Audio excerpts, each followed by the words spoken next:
Abstract Daddy, originally called Ideal Father, which I'm going to assume is Team Silent being sarcastic. You first meet this asshole in the labyrinth when you encounter it in the same room as Angela. And being the hero that you are, need to save her from it instead of leaving that crazy woman to her fate. It's kind of hard to really make out what it is, so I'll help you. It's two writhing figures covered in a sort of fleshy blanket on a walking bed. It walks on four legs and isn't really that slow, so watch yourself. When it goes to attack, it'll lift its front legs up, revealing a mouth which will try to bite, grab, envelop you if you let it get too close. My tip for dealing with this wiener is to immediately back up once the fight starts, use your shotgun, and run once it gets too close. Now, you might think I'm being a bit harsh for wanting Angela to deal with this guy instead of me, but I have my reasons. The most important being that this is the only monster I can think of, besides creepers, that appears in the game that is not a product of James's mind. Which brings me to what this thing symbolizes. It represents Angela's past. More specifically, the guilt she feels from being raped by her father. That's horrible, and I do feel bad for her, but I've got my own monsters to deal with, thank you very much. The only other place you will find these things is in the hotel, implying Angela is nearby. I have read that because they are a manifestation of Angela's mind, they won't attack you unless you attack first. And while this is true to an extent, if you get too close to them and remain too close, they will attack. When fighting the Abstract Daddies in the hotel, it is important to know when they die, because Angela finished off the first Abstract Daddy boss for you. Use the shotgun and watch it fall to the ground.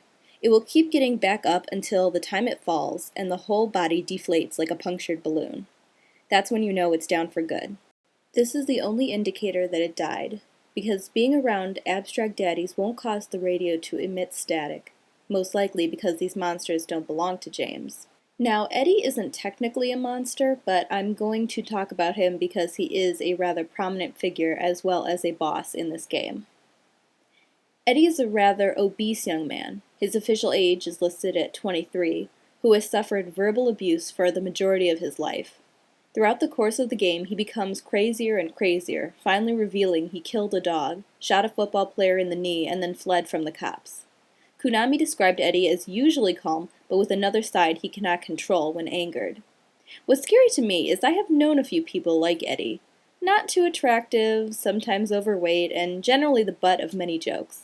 I think that's really Eddie's scariest aspect, is that I'm sure we all know someone like him, and like Eddie, they could snap at any time and take revenge on those who have hurt them. But I digress. James and Eddie start off fairly friendly. They first meet in the apartment complex, with James talking to Eddie as he hurls into a toilet with a dead body in the next room. James tells Eddie to be careful, Eddie returns the advice, and they part ways.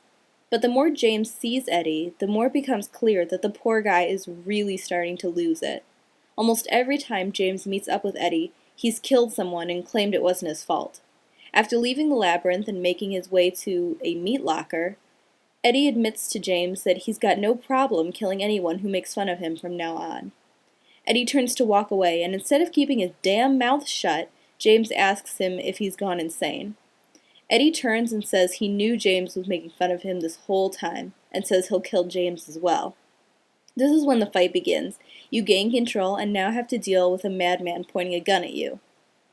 While Eddie is slow to shoot, each shot is really quite powerful, and depending on the difficulty setting, it may not take many shots for him to kill you. If you get close enough to him, he'll try and punch you, which for a big slow guy is actually quite powerful as well. My advice for this freak is to use your shotgun. The hunting rifle may take too long. And once he takes enough damage, he'll run through the door behind him. Did you think that was it?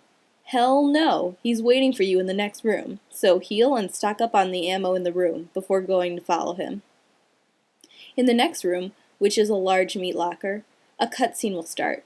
Once it's done, Eddie will be in front of you, but you need to move slightly to the left because if you fire right away, it will most likely hit the meat hanging in front of you. Just repeat what you did before and Eddie should be no more. Interesting side note. According to Team Silent, initially Eddie was supposed to be a cheerful character, and so was named after none other than Eddie Murphy. And while in the end his whole personality got revamped, the name stayed. Oh, and his job is apparently a part-time gas station employee.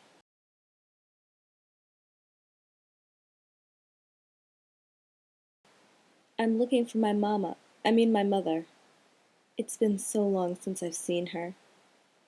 I thought my father and brother were here, but I can't find them either. I'm sorry, it's not your problem.